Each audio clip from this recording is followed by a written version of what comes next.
सुनि समुझहि जन मुदित मन, मज्जहि अति अनुराग। लहहि चारि फल अछत तनु, साधु समाज प्रयाग। जो मनुष्य इस संत समाज रूपी तीर्थराज का प्रभाव प्रसन्न मन से सुनते हैं और समझते हैं और फिर अत्यंत प्रेम पूर्वक इसमें गोते लगाते हैं, वे इस शरीर के रहते ही धर्म, अर्थ, काम, मोक्ष चारों फल पा जाते हैं।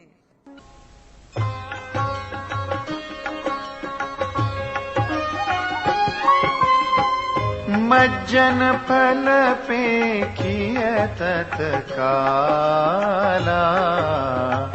काक होहि पिक बकउ मराला। सुनि आचरज करे जनि कोई, सत्संगति महिमा नहीं गोई। इस तीर्थराज में स्नान का फल तत्काल ऐसा देखने में आता है कि कौए कोयल बन जाते हैं और बगुले हंस। यह सुनकर कोई आश्चर्य ना करे, क्योंकि सत्संग की महिमा छिपी नहीं है।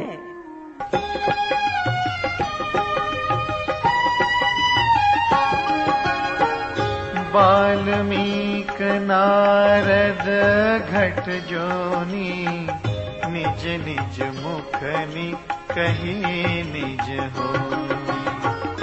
जल चर थल चर नभ चर नाना, जे जड़ चेतन जीव जहाना। वाल्मीकि जी, नारद जी और अगस्त्य जी ने अपने अपने मुखों से अपनी होनी कही है। जल में रहने वाले, जमीन पर चलने वाले और आकाश में विचरने वाले नाना प्रकार के जड़ चेतन जितने जीव इस जगत में हैं, मत की रति गति भूति भलाई। जब जेहि जतन जहाँ जेहि पाई, सो जानब सत्संग प्रभाऊ। लोकहु वेदन आन उपाऊ। उनमें से जिसने जिस समय जहाँ कहीं भी जिस किसी यत्न से बुद्धि, कीर्ति, सद्गति, विभूति और भलाई पाई है, सो सब सत्संग का ही प्रभाव समझना चाहिए। वेदों में और लोक में इनकी प्राप्ति का दूसरा कोई उपाय नहीं है।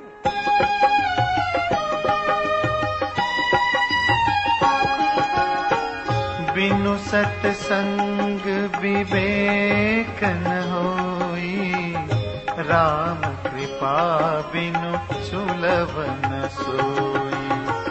सत्संगत मुद मंगल मूला, सोई फल सिद्धि सब साधन फूला। सत्संग के बिना विवेक नहीं होता और श्री राम जी की कृपा के बिना यह सत्संग सहज में मिलता नहीं। सत्संगति आनंद और कल्याण की जड़ है। सत्संग की सिद्धि ही फल है और सब साधन तो फूल हैं।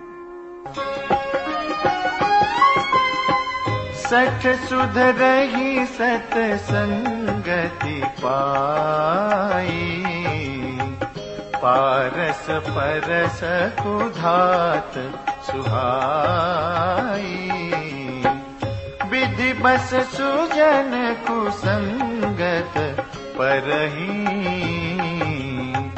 फनि मनि समनि जगुन अनुसरहि। दुष्ट भी सत्संगति पाकर सुधर जाते हैं। जैसे पारस के स्पर्श से लोहा सुहावना हो जाता है, अर्थात सुंदर सोना बन जाता है। किंतु दैव योग से यदि कभी सज्जन को संगति में पड़ जाते हैं तो वे वहां भी सांप की मणि के समान अपने गुणों का ही अनुसरण करते हैं। अर्थात जिस प्रकार सांप का संसर्ग पाकर भी मणि उसके विष को ग्रहण नहीं करती तथा अपने सहज गुण प्रकाश को नहीं छोड़ती, उसी प्रकार साधु पुरुष दुष्टों के संग में रहकर भी दूसरों को प्रकाश ही देते हैं। दुष्टों का उन पर कोई प्रभाव नहीं पड़ता।